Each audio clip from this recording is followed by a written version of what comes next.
just open by saying that I know the House as a whole takes these issues very seriously, and I know the honourable gentleman does, and he raises a number of very legitimate points, which I will seek to address in reply.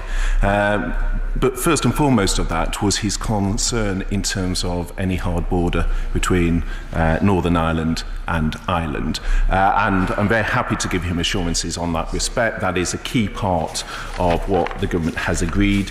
And indeed, if one looks at the preamble to the Northern Ireland Protocol, he'll see the very clear commitments on both the European Union and the United Kingdom in terms of its commitments to the Belfast Good Friday Agreement. Nothing in this protocol prevents the United Kingdom from ensuring unfettered market access for goods moving from Northern Ireland to the rest of the United Kingdom. And that is very clearly part of there. He also raises, again, a very legitimate concern in terms of the statements of the Chief Constable of the police service in Northern Ireland.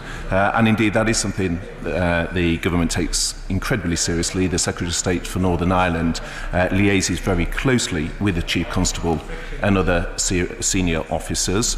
It is also one of the reasons why it's important we get the executive back up and running. I know, I'm sure he will agree with me on that in terms of Northern Ireland. And indeed, part of the criticism the government got previously for extending Article 50 was in part because the previous Prime Minister did take very seriously those concerns, and we have continued to work with the police service in Northern Ireland to address them. But I would remind the honourable gentleman that one of the central issues of concern is the risk of no deal to the impacts on the border, and again that is one of the reasons why it is important the House does come together and agree a deal, because that is the best way of both safeguarding the Belfast Good Friday Agreement and addressing the concerns.